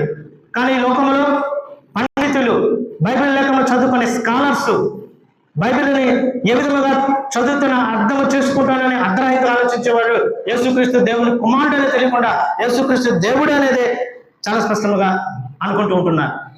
అందుకోసం పేతురు అంటాడు విద్యాహీనులను, అక్కడ చాలా స్పష్టంగా ఒక మాట చెప్తున్నాడు పేతురు రాసిన పత్రికలో. ఏంటంటే విద్యాహీనులు, అస్థిరులైన వారు, విద్యాహీనులు, విద్య ఉన్నా కూడా వారు హీనులుగా ఆలోచిస్తున్నారు, అస్థిరులై ఉన్నారు, తక్కిన లేకుండా అపార్థం చేసుకున్నట్లు తన స్వకీయ నాశములకు అపార్థం చేతుడు, వక్రముగా తిప్పుతారు. తన స్వకీయమైన ఆ ఆలోచన ప్రకారము దేవుని యొక్క వాక్యాన్ని విద్యారహితముగా అస్థిరులై వక్రముగా తిప్పుతూ వారు సువార్తపరచన చేస్తారు. అందుకోసం ప్రియులారా చాలా జాగ్రత్త, మీరు జాగ్రత్తగా ఉండండి. స్థిరమైన విశ్వాసం విడిచిపెట్టకుండా స్థిర మనసుతో చాలా జాగ్రత్తగా ఉండండి. పౌలు గారు రాసిన పత్రిక గురించి పేతురు గారు ఎప్పుడూ హెచ్చరించాడనే విషయాన్ని మనం జ్ఞాపకం చేసుకోవాలి. కాబట్టి ఆ సాతాను యేసుక్రీస్తుని ఆ యొక్క ఉన్నప్పుడు, సాతాను యేసుక్రీస్తుని ఉన్నప్పుడు కూడా యేసుక్రీస్తుని తీసుకుని వెళ్ళి కొండ మీద ఉంచి ఇక్కడ నుంచి దూకు అని అలా శోధిస్తున్నప్పుడు ఆ సాతాను కూడా క్రీస్తు గురించి చెబుతాడు, నువ్వు నిజముగా దేవుని కుమారుడు అయితే, నువ్వు నిజముగా దేవుని కుమారుడు అయితే ఈ కొండ మీద నుంచి దూకు అని చాలా స్పష్టముగా అక్కడ తెలియబడుతుంది. అదే విధముగా యేసుక్రీస్తుని అంటే రెఫరెన్స్లో నేను మీకు చూపించట్లేదు, చెప్పుకుంటూ పోతున్నాను. యేసుక్రీస్తును కూడా సిలువ వేసినప్పుడు అక్కడ రోమా సామ్రాజ్యం కరుడుగట్టిన ఒక వ్యక్తి కూడా ఈయన నిజముగా దేవుని కుమారుడే, ఏమీ తెలియని ఒక రోమన్ సామ్రాజ్యం యొక్క సైనికుడు, బంటుడు, బైబిల్ లేఖనమైన అవగాహన లేదు, అసలు యేసుక్రీస్తు ఎవరో తెలియదు. ఆయన కూడా కొన్ని విన్న వచనాలను బట్టి, ఆయన చేసిన సువార్త పరిచయాలను బట్టి, ఆయన చేసిన అద్భుత కార్యాలను బట్టి, ఆయన చేసిన త్యాగాన్ని బట్టి నిజముగా యేసుక్రీస్తు పడిన శ్రమ ఈ లోకంలో ఇప్పుడు 40 దినాలు ఉపవాసం ఉండి చేస్తున్నారు. ఒక పూట తిని ఒక పూట తినకుండా, ఒక పూట తిని ఒక పూట తిని, అంటే 2 పూటలు తింటే ఏమవుతాను, నేను చస్తానే కదా. ఒక పూట తిని ఒక పూట తినకుండా ఉపవాసం ఉంటున్నారు. ఎందుకు ఆ విధంగా ఉండాలి? నువ్వు చస్తే మంచిది. ఇంకా తినకుండా నువ్వు చస్తే దేవుడు నీ విశ్వాసాన్ని బట్టి, నువ్వు చేసిన సత్యాన్ని బట్టి, ఈ లోక శాశ్వతం కాదు, నువ్వు ఎప్పుడైనా చావాల్సిందే. ఇప్పుడు ఏదో యేసుక్రీస్తు అప్పుడెప్పుడు ప్రపంచం నెరవేర్చి చనిపోయాడు అనుకొని ఇప్పుడు నేను యేసుక్రీస్తు కోసం నేను ఉపవాసం ఉంటాను, ఒక పూట తిని ఒక పూట తినకుండా ఉంటే ఏంటి, ఉండకపోవడం ఏంటి, చస్తే ఏంటి, చనిపోవడం, చావకుండా బతుకటం ఉంటాం ఏంటి? చస్తే చావు, 40 దినాలు కాదు, ఇంకా 50 దినాలు చాలు, తినకుండా చావు. అది విశ్వాసము. చనిపోతే పౌలు గారు అన్నాడు, నేను చనిపోయినా బ్రతికినా యేసుక్రీస్తు కదా నాకు నిత్య జీవ కిరీటం ఎదురు చూస్తుంది. ఆ విశ్వాసంలో ఉపవాసం ఉండు. ఒక పూట తిని ఒక పూట తినకుండా నిత్యము ప్రార్థన చేసుకుంటూ ఈ యొక్క 40 దినాలు అయిపోయిన తర్వాత యథావిధిగా మరల కుక్క తన వాంతి తిరిగినట్టు, పంది తన బురదలోకి పోయినట్టు పోతే ఏమి విశ్వాసము, ఏమి భక్తి? చాలా జాగ్రత్తగా మనం ఆలోచించాలి. అసలు క్రీస్తు పడిన శ్రమ, క్రీస్తు పడిన వేదన ఎవరు కూడా చేయలేరు. ఒక సందర్భంలో గుర్తు చేస్తా. మీరు 10 కమాండ్మెంట్స్ యేసుక్రీస్తు యొక్క ఆ యొక్క శిలువ త్యాగాన్ని గురించి ఇంగ్లీష్లో ఒక సినిమా తీసిన ఒక యేసుక్రీస్తు వేషం వేసిన ఒక వ్యక్తి, యేసుక్రీస్తు ద్వారా వేషం వేసిన ఒక వ్యక్తి, ఆయన యేసుక్రీస్తు అంటే ఆయనకి ఎవరో తెలియదు. యేసుక్రీస్తు అంటే ఆయనకి ఎవరికో తెలియదు. ఒక సినిమా షూటింగ్ లో ఆ యేసుక్రీస్తు పాత్ర పోషించిన ఒక వ్యక్తి యేసుక్రీస్తు యొక్క శిలువ బాధలు ఏమంటానో డైరెక్టర్ వచ్చేస్తున్నప్పుడు ఆయన ఒక కొరడా దెబ్బ, అప్పటికి ఎన్నో కవచాలు వేసుకొని, ఐరన్ కవచాలు ఏదో వేసుకొని ఆ దెబ్బలు భరిస్తున్నప్పుడు యేసుక్రీస్తు వేసుకున్న నటుడు చివరికి ఒక కొరడా గట్టిగా తగిలినప్పుడు ఆ ఎంత కవచం వేసుకున్నా సరే ఆ శరీరంలో ముళ్ళు పుచ్చుకున్నప్పుడు ఆ బాధ భరించలేక హాస్పిటల్లో 1 రోజులు 2 నెలలు ఉన్నాడు. 1 రోజులు 2 నెలలు ఉంటే అప్పుడు డైరెక్టర్ వచ్చే, యేసుక్రీస్తు ఇంత శ్రమపడ్డా, నేను ఇన్ని కవచాలు వేసుకున్నా, ఎన్ని వేసుకున్నా సరే ఆ ముళ్ళ కొట్టిన దెబ్బకి ఆ కవచాలను చూపై నా శరీరంలో పుచ్చుకున్నప్పుడు నేను ఎంతో విలవిలలాడిపోయానే, ఇంతకంటే ఎంత శ్రమపడి ఉండాలి యేసుక్రీస్తు అని ఆ వ్యక్తి వెంటనే బాప్తిసం తీసుకొని సంఘంలో చేర్చబడి క్రీస్తు రక్షణ పొందాడు. ఒక యాక్టింగ్ చేసే ఒక వ్యక్తి, డబ్బు కోసం యాక్టింగ్ చేసే వ్యక్తి ఆ విధముగా అనుకో రీతిలో ఆ కొరడ దెబ్బకి శరీరంలోకి వచ్చినప్పుడు కొన్ని నెలలు, సంవత్సరం హాస్పిటల్ ఉన్నప్పుడు డైరెక్టర్ వచ్చి మాట్లాడుతున్నప్పుడు ఇంతకంటే ఇంత శ్రమపడ్డాడు యేసుక్రీస్తు, బైబిల్ లేఖము సత్యము అని చెప్తూ ఆయన బాప్తిసం తీసుకొని నేనే చేస్తాను ఆ సినిమాను, ఆగిపోయింది మధ్యలో, నేనే చేస్తానని ఆ యేసుక్రీస్తు యొక్క శ్రమలు సహించి ఏ విధముగా చూపించాడో కట్టినట్టుగా మన కళ్ళకు చూపిస్తూ ఆ సినిమాను ముగించేశాడు. అటువంటి శ్రమలు పడ్డ యేసుక్రీస్తు ఏదో ఒక పూట భోజనం చేసి ఒక పూట భోజనం చేస్తే, నువ్వు చేస్తే ఎంత, చేయకపోతే ఎంత, ఆ సిలువ మోయటం అంటేదే అది ఒక 10 అడుగులు ఎత్తు, ఒక్కొక్క కమ్మి 10 అడుగులు ఎత్తు, 6 అడుగులు 8 అడుగులు వెడల్పు ఉన్న ఆ సిలువను గొలియాతు కొండ మీద మోయటానికి ఎంత ప్రయాసపడ్డాడు, ఎంత బాధ అనిపించాడు, ముళ్ళ కిరీటం పెట్టుకొని ఎంత రక్తం కాచాడు, ఎంత రక్తము పోయిందో. అటువంటి త్యాగమూర్తి అయిన యేసుక్రీస్తుని రేపొద్దున దేవుడు మన కోసం పంపిస్తూ నిత్యరాజ్యం ఇవ్వాలంటే క్రీస్తు యొక్క త్యాగాన్ని అపహరణ చేస్తూ ఈ లోకంలో ఒక పూట తిండి తినక ఆయన త్యాగాన్ని అపహరణ చేస్తూ ఈ లోకంలో దేవుని చిత్తాన్ని అనేకమైన బిడ్డలు అపహరణ చేస్తూ యేసుక్రీస్తుని అవమానపరుస్తున్నారు. చాలా జాగ్రత్తగా మనం ఆలోచించాలి. చాలా జాగ్రత్తగా మనం ఆలోచించాలి. యేసుక్రీస్తు శ్రమ అశ్రమ శ్రమ కాదు. ఆయన మనుషుడిగా ఉండి ఆయన తన శ్రమ పడిన బాధ, దేవుడు అయితే ఆ శ్రమ పడతాడంటే ఎవరో కూడా దేవుడు కాబట్టి శ్రమ పడ్డాడు, ఆయన దేవుడు కాబట్టి శ్రమ పడ్డాడు. దాంట్లో ఏముంది? దాంట్లో ఏమీ లేదు. దేవుడు అయితే శ్రమ పడితే దాంట్లో ఏమీ లేదు. కాబట్టి మనం మనుషులు కాబట్టి క్రీస్తు శ్రమ పట్టాడు కాబట్టి అది మనం బైబిల్ లేకుండా రాయబడి ఉంది కాబట్టి మనుషులమైన మనము కూడా అటువంటి శ్రమ పడాలి. అటువంటి శ్రమతోనే, శ్రమల ద్వారా మనము విధేయత నేర్చుకోవాలి. అటువంటి శ్రమలతోనే అటువంటి విజయంతోనే నిజమైన భక్తి ఏంటి, నిజమైన విశ్వాసం ఏంటి, నిజమైన వాక్య సందర్భతను అనుసరిస్తున్నామా? ఆ శ్రమ పడుతూ యేసుక్రీస్తు ఏ విధంగా శ్రమపడి చనిపోయి దేవుని చేత లేపబడి ఉన్నాడు, దేవుని కుడి పార్శ్వం మీద కూర్చుండు, అదే విధముగా మనము కూడా శ్రమ పడుతూ దేవుని చిత్తాన్ని చేస్తూ ఏ కష్టం వచ్చినా శ్రమ పడుతూ ఆ శ్రమల ద్వారా మనం విజయత నేర్చుకుంటూ దేవుని చిత్తాన్ని నెరవేరుస్తూ మనం కూడా శరీరం నుంచి ఆత్మ వేరుపరిచిన తర్వాత కూడా యేసుక్రీస్తుని ఏ విధంగా లేపుతాడో దేవుడు కూడా మనల్ని లేపుతాడు. అటువంటి శ్రమలు పడాలి, అటువంటి వాక్యాన్ని అనుసరించే శ్రమలు పడాలి. దేవుడి చిత్తము, దేవుడు ఏమి చెప్పాడో దాన్ని నెరవేర్చడానికి మనం శ్రమలు పడాలి తప్ప ఏదో ప్రవచనాలు నెరవేర్చిన తర్వాత ఆ యేసుక్రీస్తు నెరవేర్చిన ఆ ప్రవచనాలు మనం చేయాలనుకుంటే అది అర్ధరహితమే. అవి నెరవేర్చడానికి జరిగినాయి తప్ప నెరవేర్చబడిపోయినాయి. ఇంకా ఆ ప్రవచనాలన్నీ యేసుక్రీస్తు నెరవేర్చబడ్డాయి. ఇంకా ఏ ప్రవచనాలు లేవు. బైబిల్ లేఖనంలో యేసుక్రీస్తు గురించి చెప్పిన ప్రవచనాలు, అంతకుముందు పాత్రలో పెట్టిన ప్రవచనాలు నెరవేర్చబడ్డాయి. కొత్త నిబంధనలో చెప్పిన ప్రవచనాలే రేపు నెరవేర్చబడతాయి. నేను వస్తాను, మిమ్మల్ని తీసుకెళ్తున్నాను, మీరు విశ్వాసమైన స్థిరమైన భక్తితో విశ్వాసంతో మీరు మనసుని స్థిరపరచుకుని దేవుడు ఏదైతే చెప్పాడో నా స్వరూపులుగా రండి, క్రీస్తు స్వరూపులుగా వెళ్ళాలనేదే యేసుక్రీస్తు దేవుడు కోరుకుంటున్నాడు. ఆ విధంగా ఉండాలని నన్ను హెచ్చుకుంటుకుంటూ ఈ మాట స్థిరపరచుకుని ధన్యవాదాలు తెలుపుతూ చాలా స్పష్టంగా బైబిల్ లేఖనంలో ఉన్న యేసుక్రీస్తు దేవుడు అనే విషయాల గురించి చాలా స్పష్టంగా మీకు చెప్పాను. చాలా జాగ్రత్తగా అర్థం చేసుకున్నారు. అర్థం చేసుకోలేకపోతే, అది ఇంకా మీకు అర్థం అవ్వకపోతే ఒకసారి నన్ను అడగండి, నేను తెలిసింది చెప్తాను. నాకు తెలియకపోతే కూడా నేర్చుకొని నేను దేవుడు ఒక్కడే, మహాదేవుడు ఆయనే. కాబట్టి దేవుడు ఒక్కడే అనే విశ్వాసము మీ ఆలోచన నుంచి తీసివేయకుండా దానికి భయపడండి.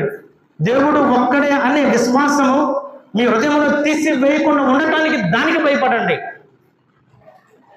దానికి భయపడాలి. దేవుడు ఒక్కడే అనే విశ్వాసం మీ నుంచి తీసివేయకుండా ఉండటానికి దానికి భయపడండి. ఎందుకంటే దేవదూతలు దేవుడు ఒక్కడే, ఇది మంచిదే, దేవుడు ఒక్కడే అని దెయ్యాలు కూడా వణుకుచు, యాకోబు రాసిన పత్రిక అనుకుంటా, దేవుడు ఇది మంచిదే, దేవుడు ఒక్కడే, దెయ్యాలు కూడా వణుకుచున్నాయని చాలా స్పష్టంగా చెప్పబడింది.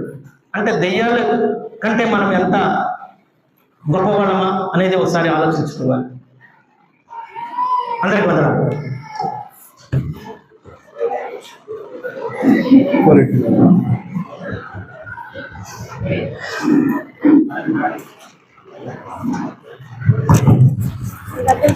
తర్వాత కార్యక్రమం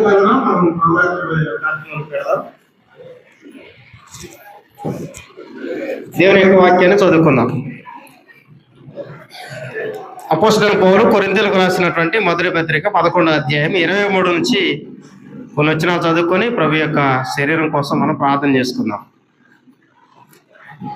నేను మీకు అప్పగించిన దాని ప్రభు వల్ల పొందితిని. ప్రభు అయిన యేసు తాను అప్పగింపబడిన రాత్రి ఒక రొట్టెని ఎత్తుకొని కృతజ్ఞతాస్తుతులు చెల్లించి దానిని విరిచి, ఇది మీ కొరకైన నా శరీరము, నన్ను జ్ఞాపకం చేసుకున్నట్టుకై దీన్ని చేయడని చెప్పాను.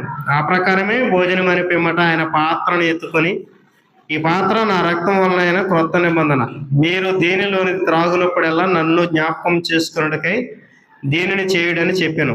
మీరు ఈ రొట్టెను తిని ఈ పాత్రలోని త్రాగునప్పుడల్లా ప్రభు వచ్చు వరకు ఆయన మరణమును ప్రచురించుదురు. కాబట్టి ఎవడు అయోగ్యముగా ప్రభు యొక్క రొట్టెను తినునో లేక ఆయన పాత్రలోనిది త్రాగునో వాడు ప్రభు యొక్క శరీరమును గురించి రక్తమును గురించి అపరాధియగును. కాబట్టి ప్రతి మనుషుడు తన్ను తాను పరీక్షించుకొనవలను. అలాగూ చేసి ఆ రొట్టెను తిని ఆ పాత్రలోనిది త్రాగవలను. ప్రభువు శరీరమని వివేచింపక తిని త్రాగువాడు తనకు శిక్షావిధి కలుగుటకి తిని త్రాగుచున్నాడు. ప్రభు యొక్క శరీరం కోసం ప్రార్థన చేసుకుందాం.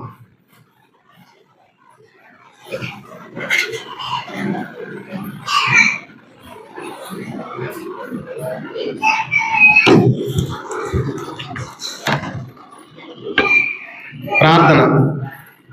కృపా సత్య సంపూర్ణమైన మా తండ్రి, మీ స్తుతులు స్తోత్రముల దేవ, ఈ సమయంలో ఆరాధనలో భాగముగా నాయన నీ కుమారుడి యొక్క శరీరాన్ని మేము తీసుకోవడానికి సిద్ధపడి ఉండగా, ఇది రొట్టె కాదు కానీ మా పాపలను కలువరి శిలువలో నీ కుమారుడు నలగబడిన శరీరం అని గుర్తిరిగి అయోగ్యముగా కాకుండా యోగ్యముగా దీన్ని తీసుకుని భాగ్యాన్ని మాకు దయచేయండి.